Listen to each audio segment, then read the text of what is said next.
Hello and welcome to Metra Home Theater Tech Tips. I'm Brent. I'm Adam. Welcome aboard. What do we got today, Adam? Well, today's going to be another part 2 or the second episode of a networking net series that we're working on, which is going to wind up being like something like 7 or 8 episodes long. Because to be perfectly honest, we get these networking questions a lot.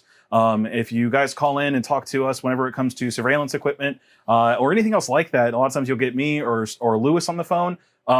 Hopefully never you, because you know diddly squat when it comes to that. That's not my gig. Yep. Or you'll get Stuart. And so we get these questions a lot of, well, what is an IP address? What is DHCP? How do I port forward? What's, why do I need a VLAN and all these other things? And so this is... Wait a minute. You have to keep your port forward? It can't be starboard? I mean... It can't be to the rear? So old jokes aside, we'll move forward. No. Yeah. What is today's class? Today's class, we're going to be talking about DHCP, what it is, why you should use it, why you shouldn't use it. Now, here's my favorite part of this whole thing. What is DHCP? I wrote it down. It's Dynamic Host Configuration Protocol.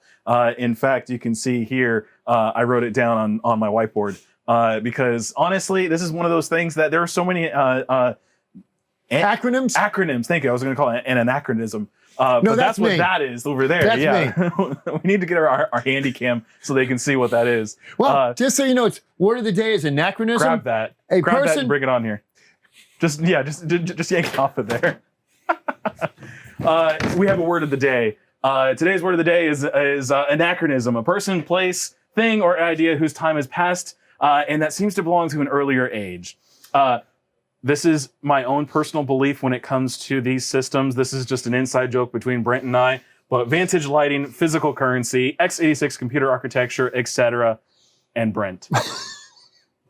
So, and by the way, I picked me on that one. He actually wrote that down himself, so we were allowed to make fun of him for that. So, anyways, what we're talking about today is DHCP. What it is, how it works, when you should use it, when you should not use it, and why is what really we're going to come down to on that. And it's one of those things that we honestly do get a lot of calls, and some of them actually wind up in my court because they're busy. And this is fortunately one of the things I'm not a complete idiot on. Sure. Networking wise. Yeah.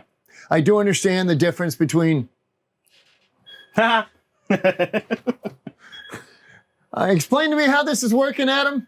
It's working really, really well. There we go. Try that again. And somebody's binging. Yeah, it's me. Don't worry about it. Anyways, so when we talk about DHCP, now, as always, guys, thank you for checking in with us today. What I would like to say is, leave us a question about what we're talking about. If there's a topic that you think that we should be talking about, let us know. Okay, good. Let us know in the comment section, in the chat section. Let's see, comments down there, chat section over here. But there's actually another reason why you should do that. I got the approval from the GM.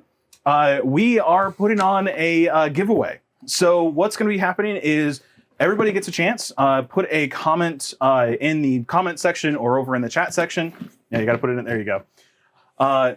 You are terrible at this right now. There. Okay. Put a comment over in the chat, put a comment down in the comment section. Everyone has an opportunity for this series of episodes where we're doing networking. You have an opportunity to go on and leave a comment, and you will get a chance to put your name in the runnings for this 4-channel PoE kit for the new SpyClops Pro. So definitely go online, or while you're watching the video, put a comment or a question or anything in there. Every episode, you get a new chance to put that in there to be put in for the runnings for it. We're going to do a raffle and giveaway to the... A lucky winner. To a lucky winner. So comment, put it in the chat. Employees give us ideas. And friends of Metra Home Theater are not allowed. Well, all of our dealers, all of our distributors, everyone who does anything with us are friends. So the friends are. Just if anybody works at Metra is not allowed for it. So, okay. So definitely put that over in the chat section, or if you have comments and you're watching this after the fact, I will leave it open to the comments as well until we end this series. The last episode of this series is the episode that will give it away. The following week, we'll do the raffle. Yes, that'll work. Okay, so Brent, today's episode is very simply, did I hit the right button? I did not, because you did something.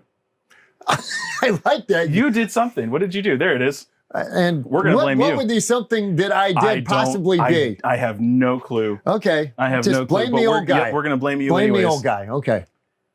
There we go. When we're dealing with DHCP, Yep. let's start with the basics. Why is DHCP the most common way to deal with network products in a residential application? So the first thing that we have to understand is what is DHCP? Because that's going to come into effect as to why is it so commonly used by the residential applications. So DHCP, it's the Dynamic Host Configuration Protocol. I'm going to sit down and enjoy this because this is going to be a long-winded explanation. So DHCP basically is this. Inside of your router, which is the most common place that it's going to be, you can also have a dedicated DHCP server. You see those in like large organizations. You also see it with your service provider. They have their own DHCP service that they use to give you a WAN IP address for your location. Unless you get a static IP address because you're a business, or if you have AT&T Uverse, they give out static IP addresses to everybody. Stop. Explain the difference between WAN and LAN before you go any further. We'll review that. So LAN, of course, LAN is the local area network. That's your network. That's the network that's inside your house or your business. WAN is the wide area network. That's the one where the internet is. We'll just to use colloquial terms. The rest of the world is WAN. It's the rest of the world. It's everything outside that front door. You are LAN, they are WAN. Correct. So, with that said, DHCP is what's happening when you take your new shiny device and you connect it to the network. That DHCP is how that network gives that device an IP address. Very simply put, all it's doing is the device connects to the network. It says, hey, I'm a new device to the router. Router says, great, you are now this number. It gives it a name. It gives it a nickname, so to speak. And then at that point, it says, okay, well, that's how you are going to communicate with me. That's my IP address, and that's how we're able to find it. So let's assume I'm a device and you're the network. Sure. Now, due to social distancing requirements, I'm not allowed to walk up and greet you anymore. Sure. But let's assume we've had our physical hi. I am a brand new Alexa Fire Stick. Okay. And I'm getting plugged into a television that's not smart. Yep. And I have to work within the internet and that house. Right. So my homeowner picks me up and they say, okay, the network name here is Bob's Place. Yeah. Now, I see the network and my owner types in whatever the password is. What happens next? So at that point, what's happening is the Fire Stick, you're connecting to the Wi-Fi network, which is another episode entirely on its own that we're going to talk about, and the downfalls of Wi-Fi and why it's so great and why it's so terrible. But that'll be an entirely other episode. So when you connect to the Wi-Fi at that point, or let's say, for instance, you are one of the Fire Sticks that has a physical LAN port on it, or a place where you can plug in the Ethernet cable. Yeah, exactly. Do we still have that in here? It's in my office. Is it? Okay. So at that point, what will happen is you basically connect to the network, and you will. So you're a Fire Stick, you connect. Yep. I'm connecting to you. You have to give me something. So first, when you connect, you actually will say, hi, I'm new here. Right. So you send out, the new device will send out a broadcast of some kind that says, hi, I'm new, I'm looking for the router. And here is my identification, typically Mac. Yep, and like we talked about last week, you send out the MAC address. There's a couple extra things that happen. It actually looks for a specific range of IP addresses. Again, that's where we were talking about the dedicated IP addresses last week. If you didn't see that episode, go back in there and check out that episode. We go into a little bit more detail about it. So anyways, what will happen then is you will broadcast and looking for the router. The router then hears that and sends back and says, hey, I'm the router. This is now your IP address. This is the nickname I'm giving you. You are now 192.168.0.14. That's what you are, okay? So now at that point, the router is able to say, hey, the rest of the equipment on the entire network, we have a new person. This is 14. So here's 14 is now officially reserved unless power goes out and it starts all over again. Unless it's a nice router that retains all of that information and does a pretty good job of keeping it on the same location. So it remembers that MAC address and that assigned IP address. If it's a good router. There are other routers out there. The ones you get from your service providers and whatnot usually aren't nearly as good as the ones that don't have access or that they're nowhere near as good as the aftermarket routers that are out there, even the ones that you pick up from like Walmart or Best Buy, which are light years beyond what the ISP provides for you. And then, of course, there's the ones above that who, if anybody's doing automation systems, I'm sure you're fully aware of things like, the Luxel routers. This is the Epic 5 Ubiquity. There's also Arachnus and Package and whatnot. So with that Ruckus said, those are actually really good because sometimes they retain that information after a reboot, so that if maybe you did some programming for the dynamic address, that you can still keep that dynamic address, and it does a decent job of keeping it there. Now, that's essentially what DHCP is and essentially how it works. And that's basically the end of the episode. But it's not. But it's not. Because there's some other cool stuff. Because one of the things you and I do when we work together is we start, and this will be a little bit greater depth in a future episode, but let's stick with DHCP. Yep. We start to VLAN our different types of products. Yes. To their own effective DHCP range. Yep. And what is the advantage of doing that? So there's a couple things, and you're alluding to VLANs, and we'll get deeper in that down the road. We'll talk about those and when and why and how and all that kind of good stuff. So when you are having multiple VLANs, at that point, each VLAN will normally have a DHCP pool. And essentially what the pool is just a range of addresses that the router can go in there and say, okay, I have a new device. I need another address to give this device. So it'll go there, grab an IP address and give it to that device. Now, and that's what do you set that pool as the integrator? So as the integrator, yes, because you want to have as much control over that as possible, or at least I do. I'm the kind of integrator that I don't want to leave anything up to chance when it comes to networking, because honestly, if I don't have the right IP address put into something, I can't talk to it, because I'm not going to go out there and find the right IP address unless I'm using something like SDDP for Control 4, or if you're using the search tool with our Spyclops equipment. So you really want to make sure that you have more control over that. And that's kind of where we come into the next topic of what we're talking about with DHCP, which is, hit the button here. Well, what is DHCP? We'll hit the next one. Generally this is my gig. I know, right? Yeah. There we go. Okay. What is it? When should DHCP be used? I don't know. When should DHCP be used, Adam? Okay, so in most applications inside of a client's home, let's say you were only putting in a kit NVR system, and you go in the house and you plug that in and everything's good to go. You turn on DHCP on that, collect your paycheck, and you walk away. At that point, you're done. You don't have to mess with DHCP. You don't have to turn it off. You don't have to set a static IP address, because with our systems, of course, you have the cloud service that's available for that. But that's when you should use DHCP, when you don't need to have a static IP address set aside specifically for that device. Now, if you're running into a problem with the cloud service, either their security doesn't allow cloud service actions, or if there's something else going on where you have to do port forwarding, at that point, then you need to worry about having a static IP address. Well, then on that note, real quick. Yep. Let's say, for example, a job you and I have done recently that has a number of devices. Specifically, we're going to go with the Control 4 at this point. Sure. I can sign in from the outside knowing my address to the modem. Mm-hmm. Do I need a static on the primary controller for the Control 4 system, or is DHCP adequate? So again, with Control 4, they operate with things a little bit differently. They're not using the IP address. While they are, they're not. They're using port forwarding with UPnP to gain access to it. So with them, what they're doing instead is they'll connect to it via the serial number or the MAC address.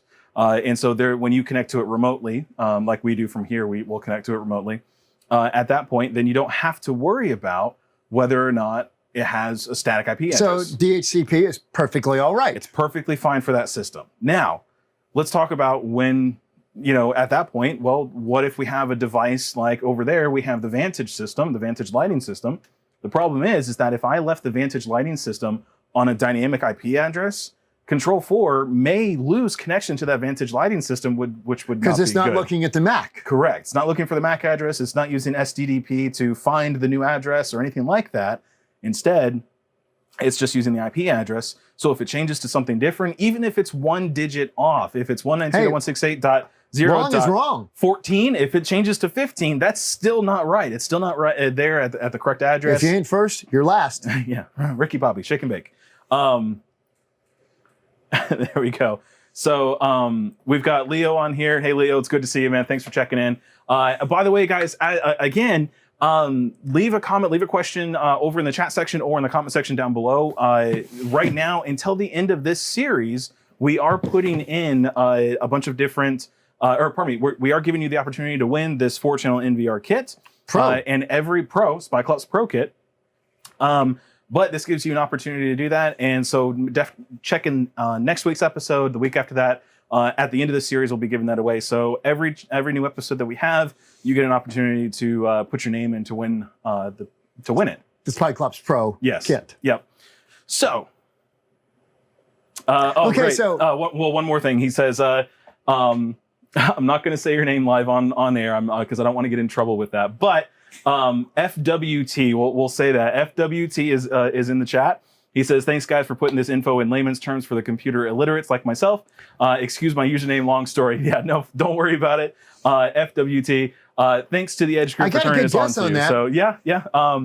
The Edge Group, by the way, yes, the Edge Group is part of one of our buying groups. So again, Edge Group, if you're on here as well, thanks for turning your dealers on to us as well. Don't forget to subscribe. Don't forget to subscribe, hit that like button, hit the bell notification to let you know when we do go live, which of course is every Wednesday at 3 p.m. And you can see us 24 hours a day after that. Now, let's get back to products that communicate internally at a LAN. Yes. As you mentioned, the Vantage. Yep. So the Control 4 has to know specifically, with no questions, where it's connecting to. So in that point, you do have to do a static instead of allowing DHCP, because we're not just broadcasting out or requesting information, we are sending instructions. Mm-hmm. Whereas when you look at, say, an Amazon Fire Stick, an Apple TV, a media server, it is merely sending out a request for data to come back to it, and all it's going to do is based on that DHCP. Right. It's not getting called, it's calling out. Yes, correct. So to call to a device, you really should have a static IP on the call to device. Yes, correct. And in that case, you do want to make sure that you've got, static IP address. Now, let's talk about that actually. So let's talk about the differences between a static IP address and a dynamic IP address. And that's really where the dynamic host configuration protocol comes from, because with a dynamic address, it means that if the router so chooses, or if it needs to, it can change your IP address. That's what dynamic means. It's change. Can be disconcerting on occasion. It can, and it can cause problems. But the truth of the matter is that sometimes it fixes problems, because if a reboot happens and a new device gets connected to the network, and that new device has a static IP address on the device itself, which we'll talk about that. If it's on the same IP address as another device that was in the DHCP pool, well, if it's the same IP address, you're going to have conflicts on the network. So the dynamic part of it's great, because the router will see there's already a device at that address. I need to give it a new IP address to be something different. And so that's helpful. It is very helpful. Now, I do have a question on that. Yeah. Do you want me to hold? Hold that, because I want to talk about static IP addresses. Well, and it's in relation to that, but keep going. Okay. So so at that point, static IP addressing instead is where I'm going in and saying, I need this device at this IP address. I don't want it to have any other IP addresses. Because it's a call to typically. Yeah, normally it's a call to or something like that. Okay, so let's talk about something like a video surveillance system. Yep. Well, we've got 4, 8, 16, 24 cameras, whatever. Yep. Now, the cameras come out of the box all with their own MAC. Mm-hmm. Do you leave the cameras on DHCP? And the MAC is the primary connection point? So on the old camera system, the old Spy Clubs legacy system, on that system, you would want the cameras to be on a static IP address. Because at that point, what's happening is the NVR is going to that specific stream from the camera. It's going to the camera. That way, the NVR, it doesn't matter if the NVR is on a different address, because the camera's not looking for the NVR is looking for the camera. Now, on the new systems, it doesn't matter if you're using the PoE ports in the back of the system, because those ports actually auto-configure the cameras directly, which is a really awesome feature. If you guys get an opportunity to call us up, call up your rep in the sales department or your distributor, ask them some questions about it. Really happy with this new system. It's great. You plug in the cameras to the back of it. Yeah, honestly, it's one of those things where you plug it into the back of the system and the cameras just show up. That's basically it. That's not just the kits. That's also the standalone a la carte system. So if you buy the NVR and the cameras separate, you can take those cameras, plug them into the back of the NVR, and they just show up and work, which is great. Let's assume we're plugging into a PoE network switch. So in that case, then yes, you would want to have the cameras on a static IP address because again, the NVR is looking for those cameras. And if you say, hey, NVR, look for this IP address, that's where the camera's going to be. Well, if it's not there, if it moved, it's not going to find anything. There's no stream for it to find for that camera. So we actually had a question on here. What is the DORA process? It's We Are Yoga. We Are Yoga, the DORA process, I will tell you exactly what it is because I cheated and looked. It's the Discover, Offer, Request, and Acknowledge surface. That's what happens during the DHCP connection when you first connect. We were talking about the Amazon. So it's EDID. It's, well, sure. Yeah, basically. So what will happen, the new device will get on the network and it'll send out a Discover ping of sorts. Then at that point, the router will then come back and offer a connection. Oh, wait. I'm sorry, a ping? That sounds like a hot plug. Pretty much. So then at that point, it will offer an IP address. Now, the device then at that point can actually request back and say, nope, I don't want that IP address. I want something different. Or if it's a static IP address that doesn't have it, then the router sends back and says, sure, that's fine. You can have whatever you want. Assuming, because the router will verify there's nothing else sitting right at that address. Now, there's some other things involved with that as well, but that's basically what the DORA process is. So DORA the Explorer is connecting IP systems. Was it in fact named after? I have no. Dora I don't think. Maybe Dora the Explorer was named after this. I don't know. Maybe, possibly, probably so not. So basically, your history is inadequate. That's pretty much what it comes down to. Okay, just checking.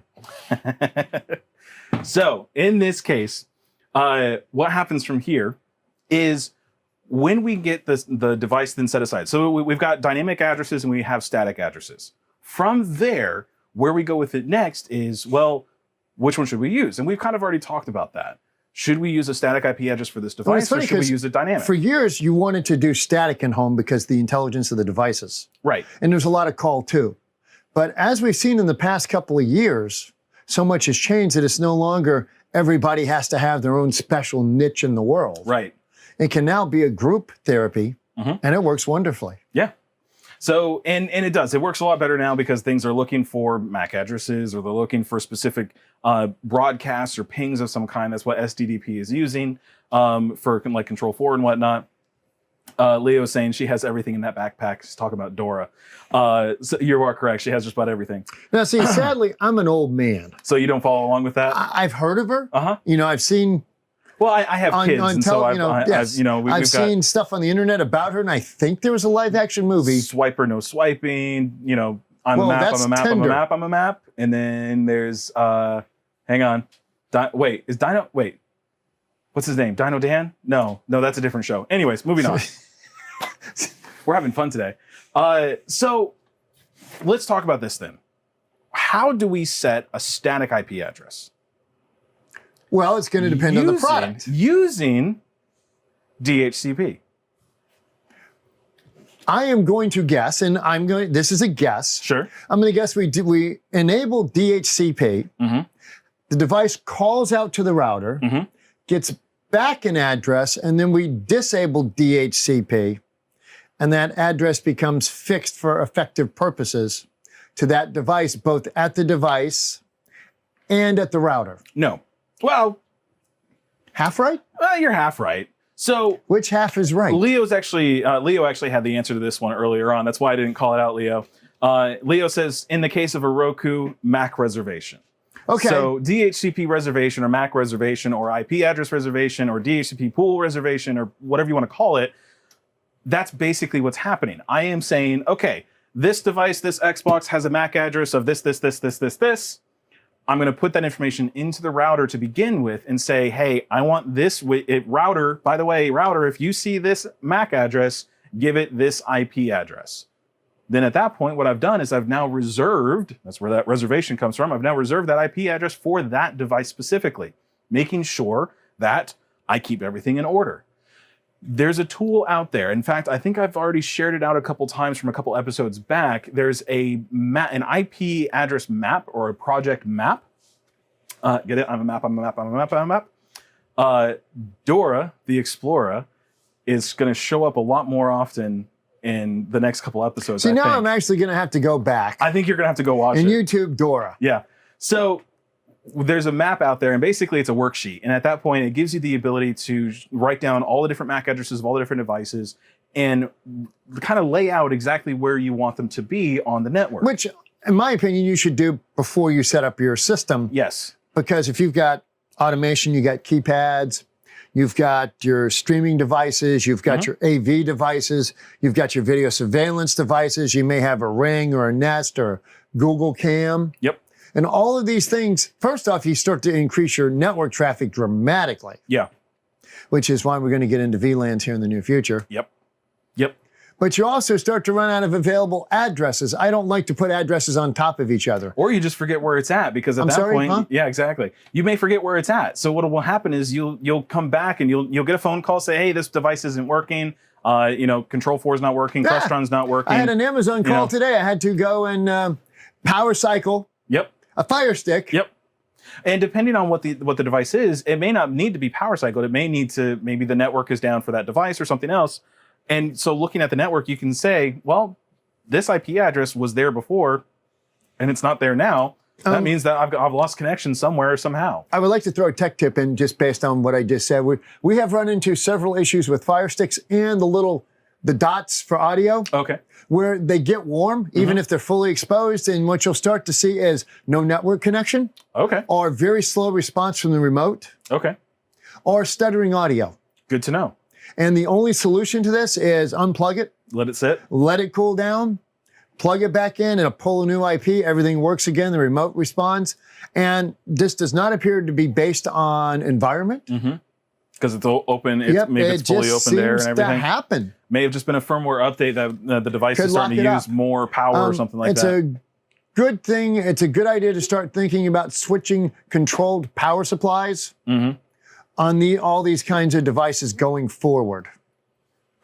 Whether it's a Tuya base like our 603 or standalone product or an IP-based outlet. Yep. Something that you can cycle these. And one of the things we've discussed on a regular basis is once a week at say 3 a.m. in the morning, you do need to turn your modem and your router off and let them take a break. They need a little vacation. Yep. It's good to do just like any other computer system. These are miniature computers. It's good to reboot them every now and then so that they can get a good fresh start. I'm sorry, what did we say at the end? Reboot early, reboot often. Exactly. So, and actually we have another question from We Are Yoga. Thank you. They're asking, does DHCP DHCP uses port 67 and 68? You are correct. More importantly, port number 67 is the destination port for the server, so for the DHCP server, and port 68 is used by the client. So that means when we start the Dora, right? So the discovery, hang on. Da-da-da. You gonna look it up again? I'm gonna look it up again. Where are we at here? The discover, the offer, the request, and the acknowledge. During the discover process, you were actually sending out a ping for a specific port, 67. Hot plug, right? Hot plug here. Right? And you understand hot plug. Yeah.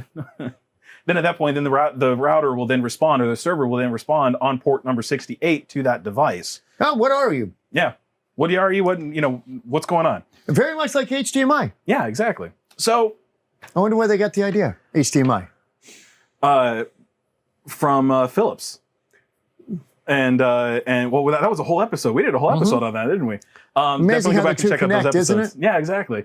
Because essentially all it is serial connections. You're just going back and forth and saying, hey, I'm here, and this is, what are you going to do, and all that kind of good stuff. That's pretty much what we're dealing with. So, okay. Now, what do you prefer? Blondes, brunettes, redheads? Do you prefer DHCP reservation or MAC reservation or IP reservation? Or do you prefer going directly to the device and setting a static IP address? Honestly, it depends on the product. And I'll tell you why. For example, if I'm remoting into something that's not cloud-based like Control 4. Sure. Now I'm going to step back to older Crestron because I'm still an old guy. Sure. I prefer static addresses on my Crestron products and my Vantage products. Can we back up a second? You're still an old guy? Are you ever going to not be an old guy? Or there was a point in time prior to automation when I wasn't an old guy. Okay. All right. Continue on. But if I'm dealing with legacy automation products, I much prefer a static IP that's documented. I know where it is because you're not going out through the cloud. Right. You're going directly to the device. Yep. And if you're going to the device and you don't know where you're going, yep, you're in the dark. Yeah. And it ain't pretty. Yeah. With the newer automation systems like the Control 4, it is not looking at it from a direct, it's looking at it through Control 4 servers to a MAC address, regardless of where that MAC address is. Right. Which is a huge benefit in my book. Yeah. Yeah, exactly. Because I no longer have to keep giant logs of all my addresses. Yep. Although it's still one of those things that I recommend doing because I'm kind of a control freak when it comes to things like that. I would much rather, even down to specific devices like a laptop or a cell phone, I still give those, if I know that those devices are always going to be on this network or going to come back to this network, I reserve an IP address for it because I may not want it in the DHCP pool. I may want it somewhere else. So if it's going to be there, that leaves me more available IP addresses. Which takes us into a future episode of VLAN. VLAN, yeah. We'll work our way back into VLAN. So we've talked about when to use DHCP, when to use DHCP reservation, the differences between dynamic and static IP addresses. So now the next question is, see if it comes up on the screen, why shouldn't you use DHCP? Because you don't always know what address you're going to get. That's the most simple and straightforward answer. And honestly, but let's open that up a little bit more. When shouldn't you use DHCP reservation or IP address reservation?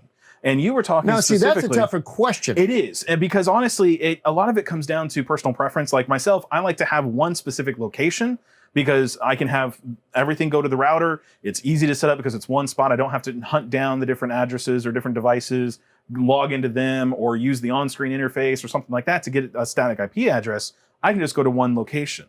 Now, and the benefit to that also is the fact that if I'm like for instance, if I'm using a Luxel router, if that router goes bad or something else, if I have taken a backup of the configuration and I replace it with the same unit, you're not starting over from scratch. I'm not starting over from scratch. I can just put everything back into that same one. Okay. A good example of this is, let's say your Wi-Fi goes bad at your house and you have to replace the Wi-Fi system. Yep.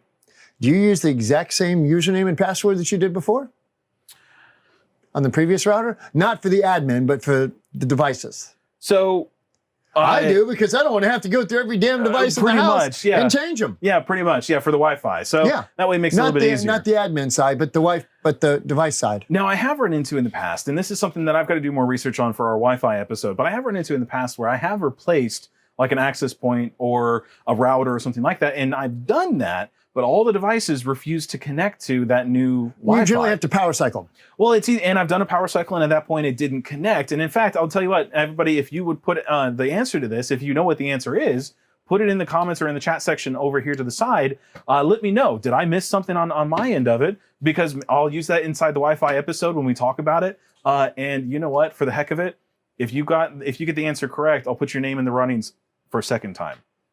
Ooh, a twofer. Twofer. So, with that said, when shouldn't you use the DHCP reservation or DHCP pool or anything like that?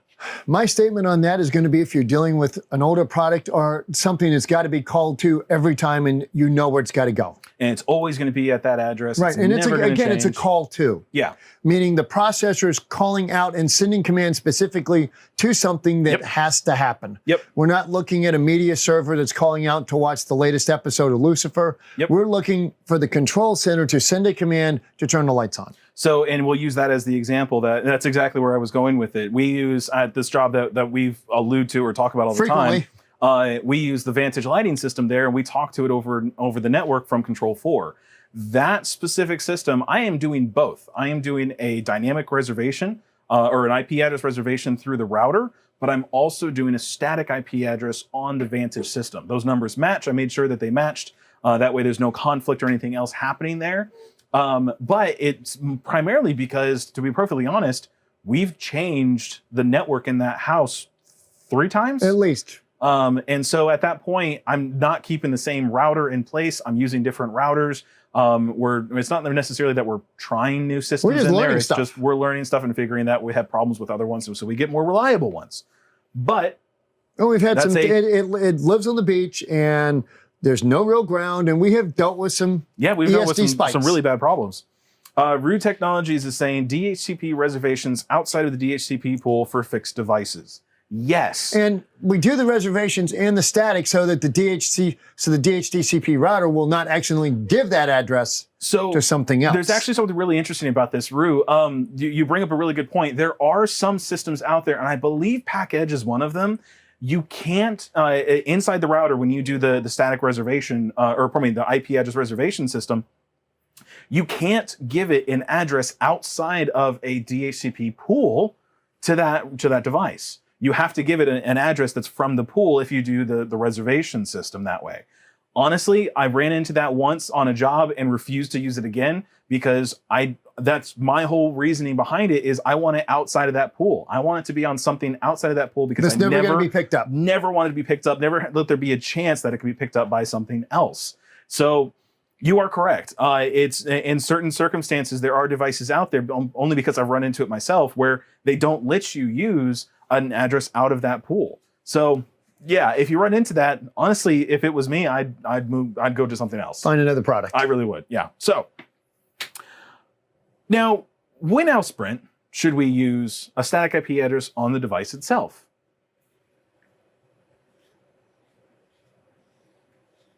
I don't have an answer to that one. But I bet you do. So here's the thing. Some people hate the idea of DHCP reservation because they may be doing what we did, where we replaced the router with something different, or we moved from we moved from a lower end unit to a higher end unit. And at that point, the configuration file doesn't transfer over from one to the other. At that point, or if you have another device that's never going to leave the network, it's never going to do something different. You want to give it the same static IP address. Honestly, at that point, go to the device, set the IP address for that, and you're done. Now, I would still give it a static reservation at the to protect that address. Well, one extra layer of control, right? One extra way of making sure that it's at the right spot. So it's not really necessarily, to be honest, perfect. When it comes down to it, I'm a big proponent of using dynamic reservation myself because it just works out. It's easier to do. You get it backs up. You can back it up and use it that way. And hopefully you're staying with the same brand and product or series. Yeah, exactly. Hopefully. So, yeah, Rue, exactly. He's saying, which is why we stopped using PackEdge and moved to Arachnus. And that's what I ran into as well. So, and I'm glad to see that I'm not the only one out there. Again, everybody, thank you for checking in on today's episode. And if we have something wrong on something, as we have said in the past, let us know. And we've been called out for it, and we were happy it turned into to a get great called episode. out. Oh, it did. It was great. We got to get David from Cedia on. By the way, David, if you're watching this episode, we'd love to have you on again. Thanks again for that. But special setup today as, again, if anybody who's left a comment in the chat section or is leaving a comment down in the comment section below, this is your opportunity to be put in the runnings for the 4-channel PoE SpyClops Pro kit. We're going to be giving this away at the end of our series on networking devices. So go out there and tell your friends and everybody else. Does the 4-channel offer the rack ears? No, that does not offer the rack ears. But it is a 4-channel, and that kit actually is expandable up to 16 cameras. Which is awesome. Yeah. Now, you do need a PoE switch with that. It only has the 4 PoE ports on the back of it. That's why we call it the 4-channel. But it's capable of supporting 16 cameras with an outboard PoE switch. Which is one of the reasons why we're having this conversation about DHCP and DHCP reservation and static and dynamic IP addresses. So. And it's actually, this really is simple enough for an old man like me to set up. Really, you plug it into the internet, you plug in the cameras, you plug in the HDMI cable to the TV, and you're done. I mean, that's really all it comes down to. You may need to turn on DHCP for it to get a network connection. But other than that, you're good to go. So definitely check it out. But honestly, that's pretty much all I had to talk about today. Well, it was a short episode. It's only 56 minutes and 22 seconds long so far. Yeah, well, that's when we started recording. So we've been on for about 40 minutes here. But with that said, everybody, thank you for checking us out today. Don't forget to let your friends and neighbors know. Uh-oh. That scares me. Dora wants her royalties. Nickelodeon, you can call us. Actually, no, don't call us. I can tell you where. I can tell you Don't call where. us. I can tell you where we're not getting royalties Don't from. call us. Yeah, let's see. And then Lawrence is saying you guys are doing a great webinar for inexperienced guys like me. We're happy to do it. Honestly, it's one of the biggest And if you got a reasons that great we're doing idea this. for us, Yeah. share it with us. Honestly, that's why we go out there to do this for you. So if you have ideas for what we should talk about, put it over in the comments or in the chat section or down in the comment section below.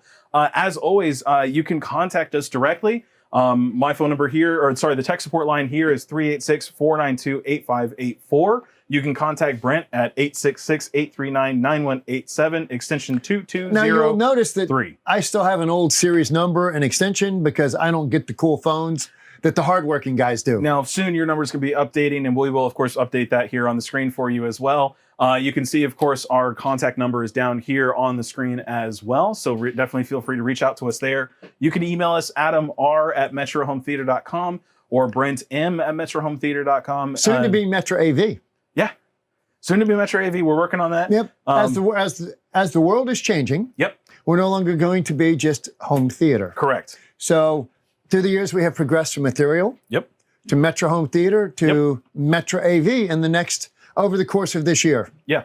So we will be moving into that as well. And luckily our email addresses, Which if you makes have for a our much old email shorter address, web address. It does, but if you have our old addresses saved, of course, you can still use those and it'll just forward to the other one. So, but other than that, guys, thanks for checking us out. As always, like, share, subscribe, hit that bell notification. It lets us know that we're doing good things for you.